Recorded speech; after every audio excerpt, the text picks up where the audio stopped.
आपला नंबर आला काही कुठलं सोल्युशन नाही मिळालं याच्या नंतर आवाज ऐकू येतो. गेल्या रोगाची डाळिंबामध्ये गंभीर समस्या निर्माण झाली होती काही दिवसांपूर्वी किंवा आजही आहे, तर तसं उग्र रूप मोसंबीच्या बाबतीमध्ये हा रोग धारण करेल आणि कालांतराने म्हणजे आता ती समस्या संत्र्यामध्ये पण नागपूर परिसरामध्ये मोठ्या प्रमाणात जाणवायला लागली आणि मोसंबीचा पट्टा सुद्धा नामशेष होण्याच्या मार्गावर आता जातो आहे. कारण जालना जिल्ह्यातील काही गावांमध्ये आजच लोकांनी 4-4 जेसीबी एकेका दिवसाला लावून मोसंबीच्या बागा काढण्यास सुरू केलेल्या आहेत. असे बऱ्याचशा ठिकाणचे व्हिडिओ ग्रुपवर येत आहेत.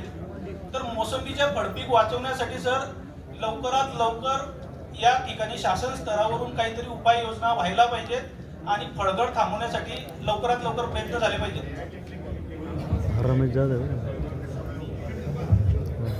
फळगळ कशामुळे होती त्याचं कारण शोधून त्याच्यावरती ज्या गोष्टीची कमतरता आहे त्या गोष्टी ऍड केल्या तर कदाचित फळगळ नाही होणार.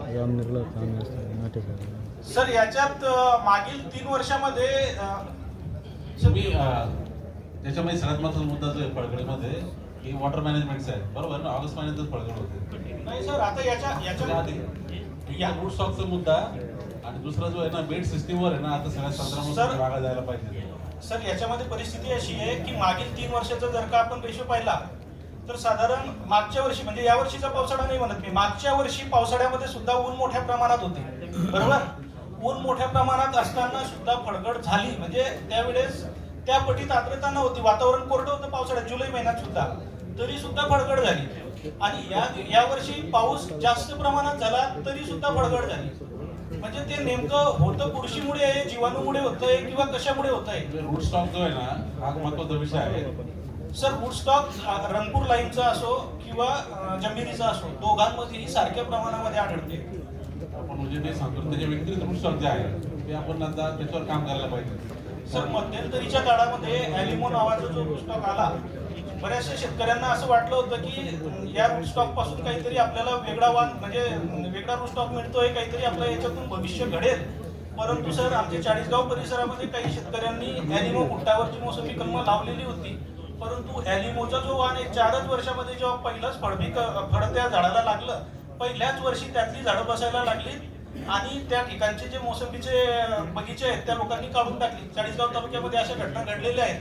मला वाटतं त्या पिरियडमध्ये ठाकूर साहेब होते, ठाकूर साहेबांनी या गोष्टीचे अनुभव घेतलेले आहेत. मुद्दा आहे त्याच्या चर्चा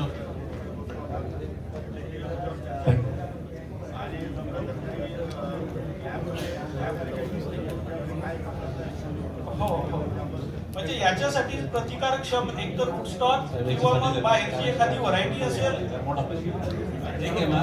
बरं का, एक स्वतंत्र आहे ना कार्यशाळा फक्त एवढ्या विषयासाठी ना एक स्वतंत्र कार्यशाळा द्यायला आपण तसं चालेल ना, चालेल ना सर, चालेल सर.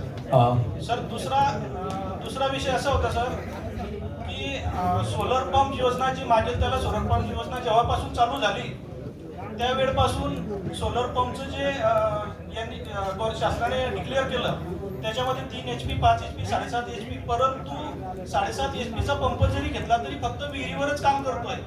ज्या ठिकाणी ट्यूबवेल आहे, विषय 10 HP पर्यंत करायचा ना, ज्या ठिकाणी ट्यूबवेल आहे आणि ज्या ठिकाणी पाण्याची पातळी 300 फुटापेक्षा जास्त आहे तिथं 10 HP चा सोलर पंप सुद्धा काम करत नाही. बरोबर, काय करायचं सर विषय असा आहे की MSCB वाल्यांकडे जर आपण ऍग्रिकल्चर साठी स्वतंत्र ट्रान्सफॉर्मर मागायला गेले किंवा स्वतंत्र वीज जोडणी मागायला गेले तर MSCB वाले म्हणजे शासनाने आता सोलर योजना चालू केलेली आहे, त्याच्यामुळे AGचे जे पंप आहेत म्हणजे ऍग्रिकल्चरचे जे पंप आहेत त्याच्या जोडण्यात येणे आता बंद केलेलं आहे. मग ज्या लोकांनी आता नवीन ट्यूबवेल घेतलेत मागील वर्षी किंवा या वर्षी त्यांना हे मिळत नाही वीज कनेक्शन.